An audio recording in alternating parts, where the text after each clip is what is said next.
Halo, Assalamualaikum warahmatullahi wabarakatuh. Balik lagi di channel ini. Jadi kali ini aku mau jelasin tentang isi materi dari bank dan lembaga keuangan lainnya. Langsung aja ke materi yang pertama. Yang pertama ada struktur industri keuangan, yang terdiri dari berbagai institusi yang membantu dalam aliran dana dan layanan keuangan. Yang pertama ada bank komersial, lembaga yang menawarkan layanan seperti tabungan pinjaman dan kartu kredit kepada individu dan bisnis. Bank investasi, yang merupakan lembaga yang membantu perusahaan dalam penjualan saham, merger, akuisisi, dan memberikan saran keuangan. Berikutnya, bank sentral, institusi yang mengatur keuangan negara, mengendalikan suku bunga, dan menjaga stabilitas mata uang. Berikutnya, lembaga keuangan dan bank. Entitas menyediakan layanan keuangan seperti perusahaan asuransi, pembiayaan, modal ventura, dan dana pensiun. Berikutnya, pasar keuangan, tempat transaksi keuangan seperti pembelian dan penjualan saham, obligasi, dan mata uang. Kemudian yang terakhir, perusahaan vintage, perusahaan yang menggunakan teknologi untuk menyediakan layanan keuangan seperti pembayaran digital dan pinjaman online. Setiap negara mungkin memiliki variasi dalam struktur ini, tergantung pada regulasi, perkembangan ekonomi, dan adopsi teknologi. Tetapi pada umumnya, semua entitas ini bekerja sama untuk mendukung pertumbuhan ekonomi dan memenuhi kebutuhan keuangan masyarakat. Produk perbankan mencakup banyak hal yang bisa dimanfaatkan nasabah. Beberapa produknya, yang pertama ada tabungan. Nasabah bisa menyimpan dan mengakses dana mereka dengan mudah. Nah, ada jenis-jenis tabungan yang harus kalian tahu. Yang pertama, tabungan reguler. Tabungan biasa bisa simpan dan tarik uang kapan saja dengan rendah tapi mudah diakses. Yang kedua, tabungan berjangka. Tabungan dengan jangka waktu tertentu dan bunga tetap. Bunga lebih tinggi tapi uang harus disimpan sampai waktunya habis. Yang ketiga, tabungan edukasi. Untuk menabung biaya pendidikan, ada insentif pajak atau manfaat lainnya. Berikutnya, tabungan pensiun. Menyimpan uang untuk masa pensiun dan setor rutin sampai pensiun. Berikutnya, tabungan kesehatan.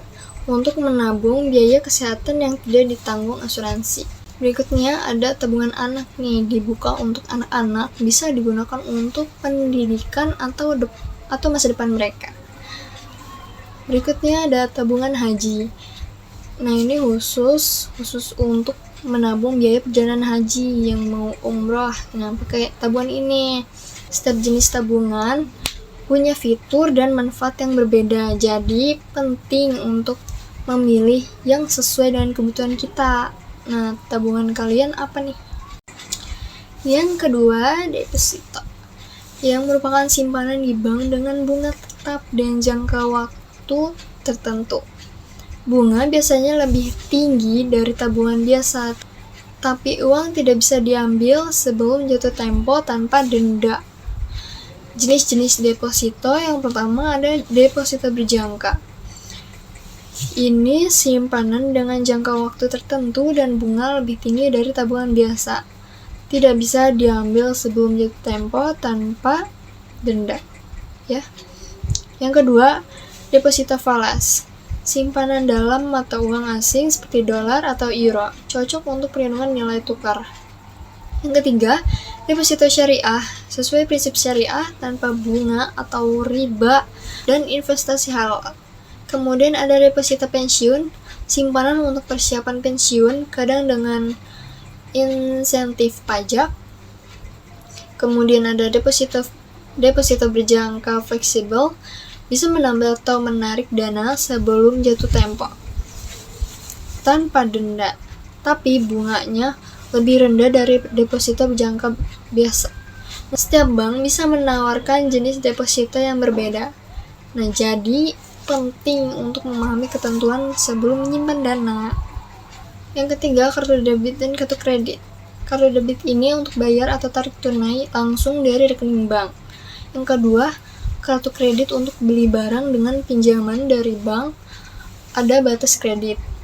Nah, keuntungannya dari biaya dan pendapatan, yaitu bank dapat uang dari biaya tahunan, bunga, dan denda keterlambatan.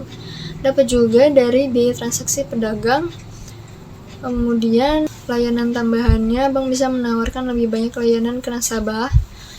Kemudian kartu kredit bisa bikin nasabah jadi lebih setia dan pakai layanan lain dari bank. Kemudian dari data konsumennya, bank dapat data belanja nasabah untuk analisis dan strategi pemasaran. Kerjasama dengan pedagang, kolaborasi dengan pedagangnya itu bisa kerjasama dengan pedagang untuk diskon khusus pemegang kartu. Kemudian ada pengendalian risiko. Bank punya cara untuk mengurangi risiko kredit seperti evaluasi kredit ketat. Meskipun ada risiko, keuntungan kartu kredit membuatnya menarik bagi bank. Gimana menurut kalian? Manajemen risiko itu proses buat identifikasi, evaluasi, dan pengendalian risiko dalam suatu organisasi atau kegiatan. Tujuan utamanya buat mengendali potensi risiko yang bisa pengaruhi pencapaian tujuan organisasi, mengukur dampak organisasi yang kemungkinan terjadinya risiko, serta ambil tindakan buat mengurangi atau mengelola risiko tersebut dengan efektif. Kemudian ada langkah-langkah dalam manajemen risiko. Yang pertama, cari tahu semua risiko yang mungkin muncul dari berbagai sumber seperti lingkungan, kebijakan internal, proses teknologi, atau faktor manusia. Yang kedua, setelah diidentifikasi risiko tersebut, dievaluasi untuk mengerti dampak dan kemungkinan terjadinya. Ini melibatkan analisis mendalam tentang konsekuensi risiko tersebut terhadap tujuan organisasi. Kemudian mengambil tindakan untuk mengendalikan risiko, bisa dengan cara mengurangi kemungkinan terjadinya, mengurangi dampaknya, mentransfer risiko ke pihak lain lewat asuransi atau kontrak, atau menerima risiko dengan pemahaman yang jelas. Kemudian terus pantau risiko dan evaluasi efektivitas pengendalian yang udah diterapkan. Ini memungkinkan organisasi buat merespon perubahan kondisi atau lingkungan dan memperbaiki strategi manajemen risiko. Manajemen risiko ini penting buat menjaga keberlangsungan operasional dan mencapai tujuan organisasi dengan meminimalkan potensi kerugian atau dampak negatif dari risiko. Ini berlaku buat berbagai jenis organisasi dan bidang seperti keuangan, bisnis, kesehatan, lingkungan, teknologi, dan sebagainya. Fintech adalah penggunaan teknologi untuk layanan keuangan agar lebih efisien dan mudah. Contohnya, aplikasi pembayaran dan dompet digital, pinjaman langsung, antar orang atau bisnis tanpa bank, investasi otomatis dengan algoritma, mata uang digital seperti Bitcoin, penggalangan dana dari banyak orang via internet, teknologi untuk asuransi lebih cepat dan murah, pertukaran data keuangan melalui API, teknologi untuk membantu kepatuhan regulasi. Prudent banking merupakan prinsip kehati-hatian, yang diantaranya yang pertama larangan riba atau bunga. Bank syariah tidak boleh menerapkan bunga, sebagai gantinya mereka menggunakan sistem bagi hasil atau jual beli dengan keuntungan tertentu. Yang kedua, bagi hasil atau profit sharing. Di bank syariah, keuntungan dan risiko dibagi antara bank dan nasabah seperti dalam mudharabah atau kerjasama usaha, dan musyarakah atau investasi bersama. Kemudian larangan transaksi berisiko tinggi, togoror, dan spekulasi atau mesir. Bank syariah menghindari transaksi yang tidak jelas atau spekulatif. Kemudian ada larangan investasi di usaha bertentangan dengan prinsip syariah. Bank syariah tidak berinvestasi di bisnis yang tidak sesuai dengan nilai-nilai Islam. seperti alkohol, tembakau, judi, atau pornografi. Kemudian ada keadilan dan tanggung jawab sosial. Bank Syariah mendukung keadilan dan tanggung jawab sosial melalui program amal dan pembangunan teknologi yang berkelanjutan. Kemudian ada transparansi dan keamanan. Bank Syariah harus transparan dalam operasinya dan menjamin keamanan dana nasabah. Kemudian juga ada kepatuhan syariah. Semua operasi dan kepatuhan Bank Syariah harus sesuai dengan hukum syariah dan diawasi oleh Dewan Pengawasan Syariah. Yang pertama ada konsep keuangan global. Keuangan global itu merupakan segala aktivitas keuangan yang terjadi di antara negara-negara, termasuk aliran uang, investasi, perdagangan, dan kegiatan keuangan lainnya yang melintasi batasan nasional. Pertumbuhan teknologi informasi dan komunikasi telah mempercepat interaksi keuangan global, memungkinkan transaksi yang lebih cepat dan efisien, serta akses ke pasar internasional bagi individu dan perusahaan. Namun, kompleksitasnya meningkatkan risiko sistemik yang dapat berdampak besar pada perekonomian global. Berikutnya, dampak ekonomi global.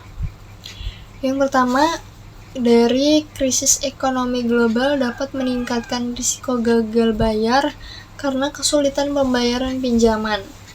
Yang kedua, resesi atau gejolak pasar dapat menyebabkan penurunan nilai aset, mengurangi modal, dan meningkatkan risiko keuangan. Berikutnya, krisis finansial global dapat menyebabkan kerugian besar pada investasi lembaga keuangan. Kemudian, ada peristiwa ekonomi buruk dapat mengurangi pendapatan, meningkatkan kerugian kredit, dan menurunkan profitabilitas lembaga keuangan. Kemudian ada peristiwa ekonomi global sering memicu perubahan regulasi keuangan untuk mengatasi masalah yang timbul. Dan ada juga peristiwa ekonomi global yang dapat mempengaruhi tingkat suku bunga global, mempengaruhi margin keuntungan dan permintaan kredit. Dan ada juga peristiwa tak terduga dapat menyebabkan ketidakpastian di pasar keuangan, mempengaruhi sentimen investor dan likuiditas pasar. Ini semua menunjukkan betapa pentingnya untuk bank dan lembaga keuangan mengelola risiko dengan baik dalam lingkungan ekonomi yang dinamis. Perbankan syariah dan konvensional memiliki perbedaan mendasar dalam cara mereka beroperasi.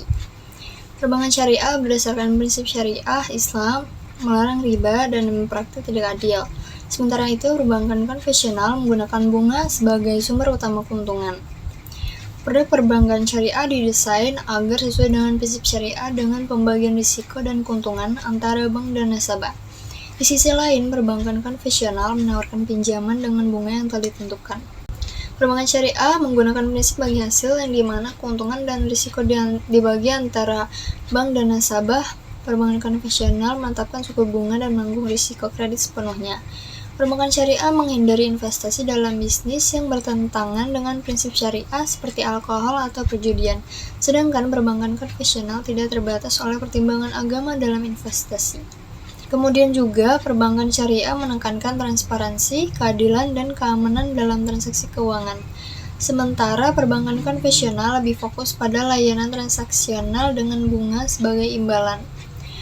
Meskipun memiliki perbedaan ini, keduanya tetap memiliki tujuan yang sama, yaitu menyediakan layanan keuangan kepada masyarakat dengan cara yang aman dan menguntungkan. Nah, dari banyaknya materi yang dibahas nih, ada nggak sih yang masih penasaran? Bisa chat di kolom komentar ya. Assalamualaikum warahmatullahi wabarakatuh. Dadah!